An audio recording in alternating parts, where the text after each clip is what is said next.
Yeah, I'll react to that, sure. This is pretty insane. Isn't the same with Russia? Or I could be in 200 years preemptive like real life lore or original link to the video, top of the description. Below that, link to the Discord. Click on it, send you right over there. We'd love to have you. Why Ireland has fewer people than 200 years ago. That either means, ooh, people must have been like breeding like rabbits back then. Probably. How is that possible? The Republic of Ireland today is a pretty small country. Its population of a tad more than 5 million people ranks it as only the 26th largest nation in Europe. Right, so it has to do with the potato famine, doesn't it? So this is kind of, I know, I get it. I'm not Irish. I'm not English or French. I'm just saying that's like, I'm over here, okay? But that's where I know my parents' came over. So I wonder if the Irish half came during the potato famine. Would be interesting. Or the 122nd largest in the world alongside places like Costa Rica or Kuwait. But this small population base punches well above its weight, perhaps more than any other country in the world. Though its population is only the 26th largest in Europe, the Irish economy is the 14th largest, and Irish citizens earn the 10th highest incomes on the continent. The Irish economy is larger and stronger than most bigger nations in the world, as diverse as Nigeria, Romania, Singapore, and Hong Kong. Nonetheless, bigger than Nigeria. Ireland should be. Nigeria has like, I think, actually, no. I saw a projection for the future population. It was like 400 million in like 30 years or something crazy. So it's not a small country. Romania, Singapore, and Hong Kong. Nonetheless, Ireland should be even stronger and even more developed than it already is. But Ireland, more than any other country in the 21st century world, has a major problem deep within its past that has kept their country from expanding beyond the mere middle power it is in Europe towards the major power that it naturally should be. And that is the fact that Ireland is the only country in the world right now outside of minor islands and microstates that has a smaller population today than it did 200 years ago back in the 19th century. The 21st century Irish are working with a That's doubly crazy when you realize the mid-late 19th century is when the world population just skyrocketed, and Ireland is, wow. Seriously bad historical handicap that continues to limit their island's potential to this day. Take a look at this map. These are the populations of the various countries that made up the United Kingdom 2 centuries ago, back in 18.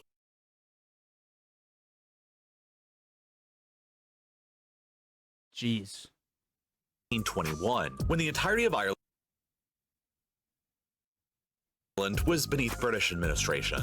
Back then, Ireland's population was largely the same as it is today. 6.8 million then, compared to just over 7 million today when adding in both the Republic of Ireland and Northern Ireland. That might not seem like a really big deal at first thought, but remember that the rest of the world had way fewer people back then than it does today.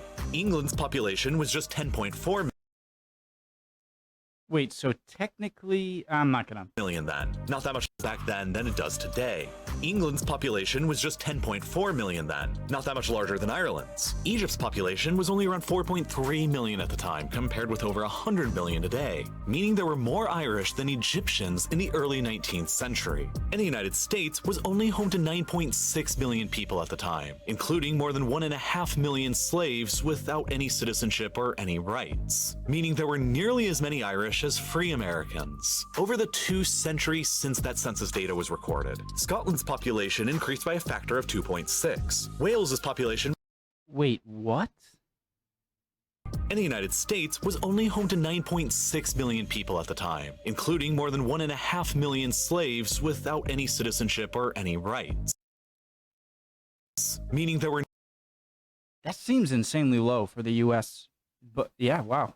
nearly as many Irish as free Americans. Over the 2 centuries since that census data was recorded, Scotland's population increased by a factor of 2.6, Wales's population by a factor of 4, and England's population by a factor of 5.4. But Ireland has barely changed at all, and effectively the same number of people live there now as lived 200 years ago. If Ireland had maintained similar growth rates as the neighboring countries over on Great Britain, like Wales or England, we would expect like that the 30 Irish million. population today would be at least 27 million people or even more, potentially even as high as 36 million, if the growth rate had been the same as England's. Either way, that would have made Ireland the 9th most populous nation of Europe today rather than the 26th, with a number of people more comparable with Poland than with Israel. But that's not what ended up happening, and Ireland today has a missing population of at least 20 million people, who otherwise would have been here were it not for one of, if not the, most traumatic events a major country's population has experienced over the past 200 years. Of course, most people know that Ireland suffered from a catastrophic famine in the 19th century, but I'd bet that a lot of people outside of Ireland don't truly understand the sheer scale of that famine's effects through the centuries into the present. In order to understand how the famine happened in the first place, though, and why its effects were so terrible, it's important to understand a bit of the island's history before it happened. You see, for hundreds of years before the Great Famine struck the country in the 1840s, the Irish population was steadily growing at around the same rate as the rest of Europe was at the time. By 1700, the Irish population was just shy of 3 million people, and then it began growing rapidly from there to more than 5 million just a century later in 1800. As the numbers of Irish began to compound throughout the early 19th century, the island's population quickly surpassed even 8 million people by 1840.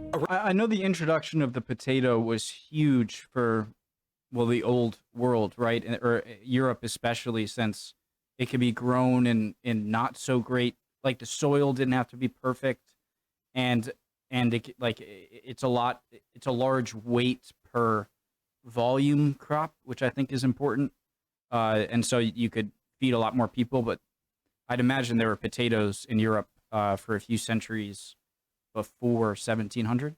A record 266% growth rate in only 140 years. The biggest reason why Ireland's population took off so quickly throughout these years was the first introduction of the potato. You see, the potato was a crop indigenous to the New World, and was thus unknown to the Europeans until the 16th century. It wasn't introduced to Britain or Ireland until the late 1580s, but when it was, it changed both islands' demographic profiles forever. The potato yields roughly 3 times Can I give a pat on my back there? Come on. I'm not right always. Both islands' demographic profiles. Well, I wasn't really right there. I'm just trying to conjure something up to make me look smart.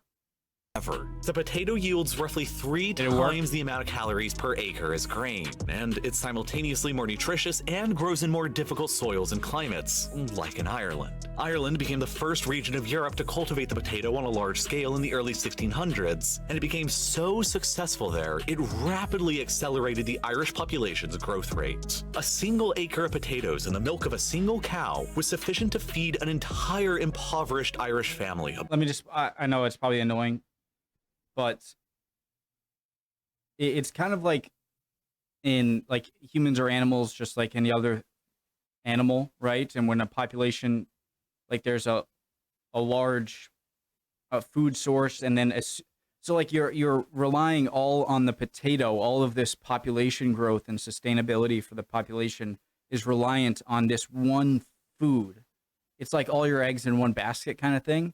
And as soon as something that takes that food away, it's like, all right, now you have all of this population explosion after the introduction of the potato, and then no more potato. And so, yeah.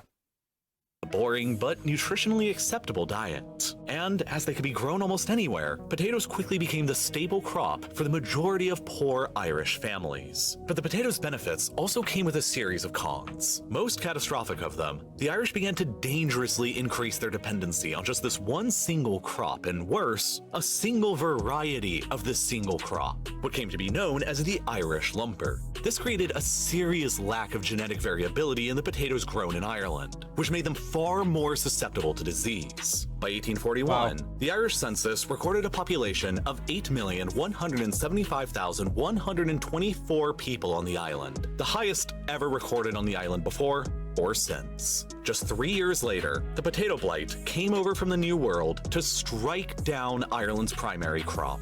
In 1845, the blight wiped out around a third of the entire potato crop on the island. And then the following year, in 1846, it destroyed nearly all of the potatoes in the country. And with the people of Ireland so massively dependent on this one crop, devastating famine quickly ensued. As Ireland wasn't independent during this period and ruled directly from London, British policies only made the crisis worse. Most controversially of all, London refused to ban food exports that were leaving Ireland for Britain as the famine was ongoing and millions were starving to death. At the same time, tens of thousands of Irish families were denied any form of government relief and evicted from their lands as the famine intensified because of a law that denied anyone who held at least a quarter acre of land from receiving any relief. Ultimately, this law meant that impoverished Irish farmers who had already sold all of their crops to pay their taxes or their rent, or who had seen all of their potatoes destroyed by the blight, were incapable of applying for any government aid unless they also gave up their land. This single British government policy forced nearly 200,000 Irish people off of their lands in just 2 years between 1849 and 1850. Within just a few years of the famine beginning in 1845, at least 1 million Irish on the island had died from starvation and malnutrition, representing around 12% of the pre-famine population on the island. But it wasn't just the deaths from the famine that caused Ireland's population to plummet. It was also the millions of additional people who were forced into becoming refugees and left. As you can see by this graph, immigration out of Ireland skyrocketed in 1845, the first really bad year of the famine, and continued remaining outrageously high from the norm before the famine for a decade through to 1855. Between 1845 and 1855, no fewer than 2.1 million people fled Ireland as refugees in one of the greatest exoduses of an island ever in human history, primarily departing for the United States. So enormous was the Irish exodus towards America during this period that for a solid decade between 1850 and 1860, 81% of all the immigrants arriving to the United States were Irish. And by 1860, more than 6% of the entire American population were Irish, who had recently immigrated over just the past decade. When counting in the additional million deaths across this period, the island of Ireland lost well over 3 million people in just a single decade of history between 1845 and 1855, Jeez. representing a total population crash of nearly 38% of the island's people. That percentage represents one of the most apocalyptic losses of people that any civilization has seen since the indigenous peoples of the Americas across the 16th and 17th century. Imagine all of the images that we won't see. I mean, maybe it's not a, like the furthest back we have is like the 20s, 30s, 40s of like grainy image. Imagine you could like see the faces on people during events like these that are a bit too far in the past to have a lot of photographic documentation. Does that mean, yeah? For context, like it must have been insanely horrific, like emancipated of the Americas across the 16th and 17th centuries. For context, across 6 years of the Second World War and after the invasions of both Nazi Germany and the Soviet Union, Poland lost around 17% of their population to deaths. And further, the Polish population managed to recover back to its pre-war levels within just 40 years by 1978. More than 180 years now since 1841, Ireland still hasn't managed to recover its pre-famine population. But the famine affected Ireland in far more ways than in simply numbers. It still doesn't really make sense how it hasn't caught up yet.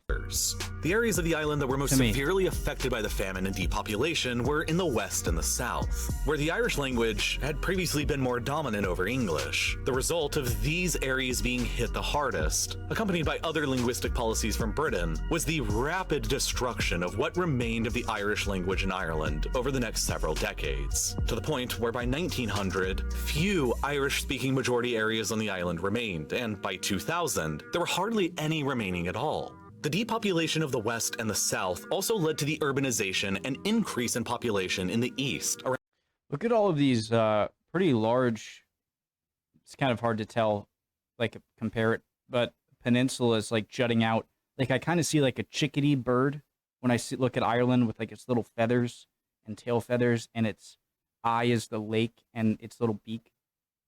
And like the feathers area, the tail feathers, like these giant peninsulas.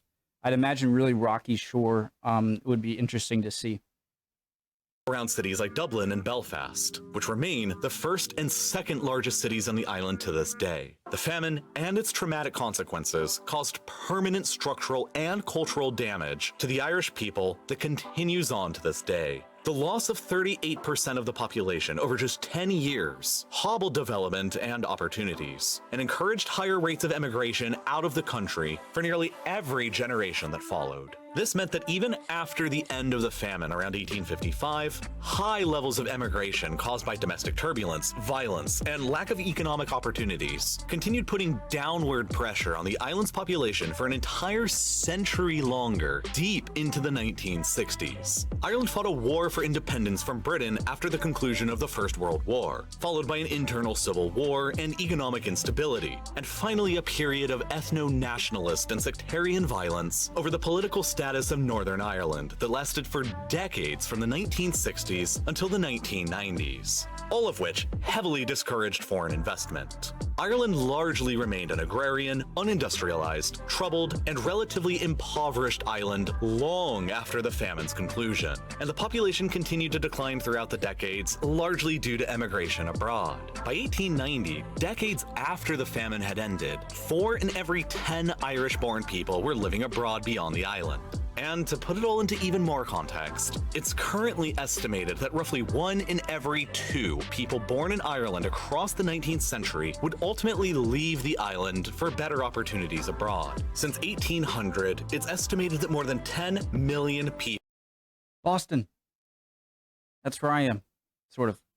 people born within Ireland. Since 1800, it's estimated. And my dad's mom's side came down from Quebec.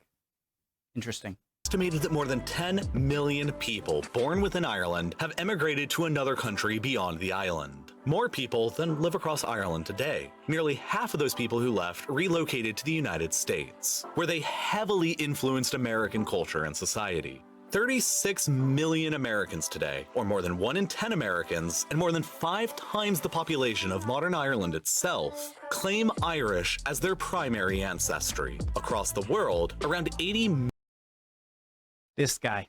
million people claim a degree of ethnic Irish descent. Over time, the preferred destination of Irish leaving the island gradually shifted away from America and closer to home towards Great Britain, and primarily around the city. Sorry, that felt good. Away from America and closer to home Oh, you're not really Irish. You do. towards Great Britain, and primarily around the city of Liverpool. In the 1950s, as the agricultural industry continued to decline on the island, unemployment was high and national incomes had only risen by 8% between 1949 and 1956, compared with an average increase of 40% throughout the rest of Europe over that same period. Young Irish adults coming of age in the 1950s knew that better economic opportunities existed outside of their island in nearby locations like Britain. And so, 500,000 of them left the Irish Republic throughout the 1950s as a result. Okay, so it's starting to make sense. Although still Poland bounced back, but it's like it was a smash bam with the famine, and then it's just plagued in other ways by just the fact that even when the famine's gone, it had such an effect that it's still better to move to more convenient places. result, which constituted a further 16% of the Republic's population leaving in just a single decade. And to compound the problem even further, they were mostly young men and women who would have otherwise started families at home and contributed to a growing population and economy. Ireland ended up becoming the only country in Europe, besides Stalinist-ruled East Germany, to actually lose population during the 1950s. By the time of the Irish census in 1961, the entire island's population was a mere 4.25 million people, just a little more than half of the population seen 120 years previously at the peak of 1841, immediately before. That's interesting. So it reaches a point, because obviously it's going to reach a point to where, you know, it's never like, there's going to be a point where the population decline is going to create reason for people to stay, and so it's gonna like settle out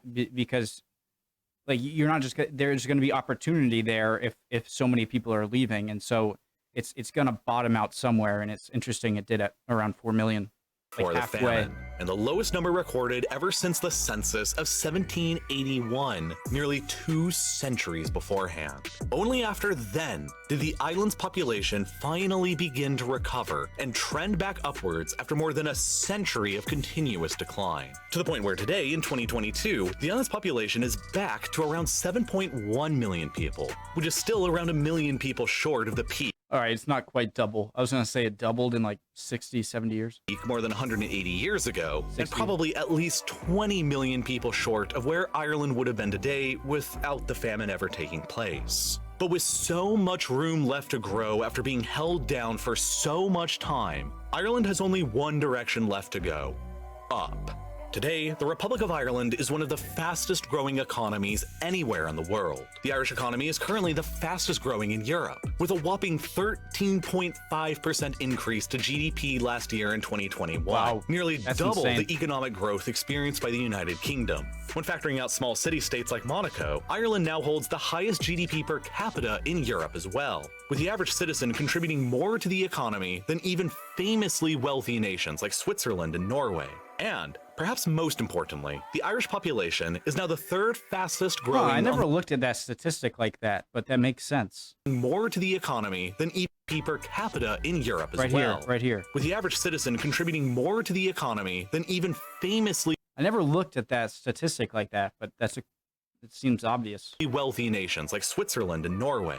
And, perhaps most importantly, the Irish population is now the 3rd fastest growing on the European continent, remaining only behind the small countries of Luxembourg and Cyprus, and, once again, roughly double the population growth rate currently seen in the United Kingdom. If Ireland's growth rate is capable of continuing at this current pace for the foreseeable future, then the island may finally reach its pre-famine population again by the late 2030s, around 2037, almost exactly 2 centuries after the famine began. And from there, Ireland can only continue looking forwards. For my entire life, I've always loved maps. Every video Same. I've ever created on this channel has been based around telling an interesting story or arguing a point through a series of maps. And a big reason behind the success of this channel has been my ability to do both of those things effectively. There's a lot of techniques that are objectively useful when designing maps and using them to tell your story. So I've gathered together everything I've learned throughout my life, both by studying international security and diplomacy while at college, and doing this on YouTube for the past 6 years, and made a I need to learn what this is. talk about all of it that I've released on Nebula, and it's called Going Viral with Maps, where I'll tell you exactly how to design your own maps and thumbnails that'll generate interest and views online. And not only I love I'll do this randomly. I don't care like if I'm weird, but did I to design your own maps and thumbnails that'll like going on Google Maps and then printing and then copying it to whiteboard and then drawing on it, like getting a world without any borders and then like drawing borders. That would be kind of cool. I don't know. It was fun for me. generate interest and views online. And not only did I make this talk, I made an entire online talks and classes platform. Myself, my co-founders, and the amazing management, production, and engineering teams behind Nebula have been working for the past year to bring you our platform's largest expansion to date, Nebula Classes. We know that a lot of you want to learn more and in more detail from the educational creators you Cool vid, guys. Make sure to use that stuff or his links if that interests you. All right, guys. Give him credit. Hope you're all doing well. If not, chin up. You'll be good soon. Don't worry, friend. Love you guys. See you next time. Bye.